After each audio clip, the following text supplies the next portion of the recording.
Okay, well, with Laura Muir, Athlete of the Year for 2016, and I noticed on Twitter recently you got involved in hashtag Active Girls Day. Are you conscious of being a role model? Yeah, I mean, I think just even at the weekend there, I had a girl come up to me and said that she was still in the sport because of me, which was really good to hear. And yeah, I think I had Jess Ennis growing up. I remember watching London 2012 and seeing how she raced. And so hopefully, yeah, come 2020 in Tokyo, there might be somebody who saw me competing in Rio and thought to continue with their athletics. Well, I was going to ask you about Jessica Ennis. Obviously, the sport has lost her essentially to retirement now, and what a great career she had. But so she was someone that made you think, well, she's there, so we can maybe be there as well. Yeah, definitely. I mean, I was on vet placement at the time of London 2012, and I remember watching her competing and yeah, seeing how well she did with that home crowd. And yeah, definitely. I mean, I guess someone who's kind of so small as well, sort of same sort of stature as me, and yeah, to kind of her go on there and win Olympic gold. It's yeah, that was. I think so many girls were inspired by that performance.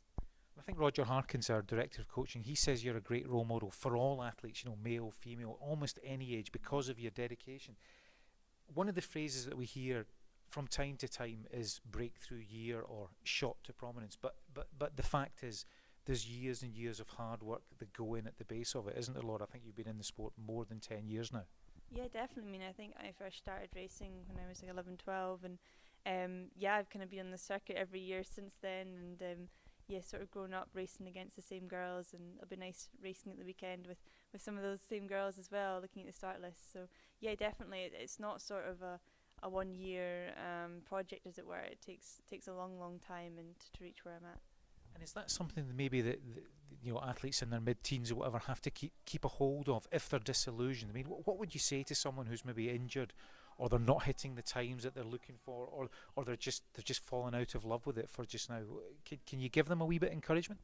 Yeah, I mean, I think I've always done the sport just because I love it. It wasn't because I was winning races or traveling or being at these big competitions. It was just because I really, really enjoyed the sport. So I think if you love the sport, then that's great. And if your performance aren't there, then just keep working hard at it. And I think maybe if you're maybe losing out with the sport, then maybe just take a little break and see if you really miss it. And if you really miss it, then you want to go back to it. And there's all those other sports out there as well you can try. But I think just keeping involved with a sport and keeping active is really, really important when you're young. Thanks, Laura.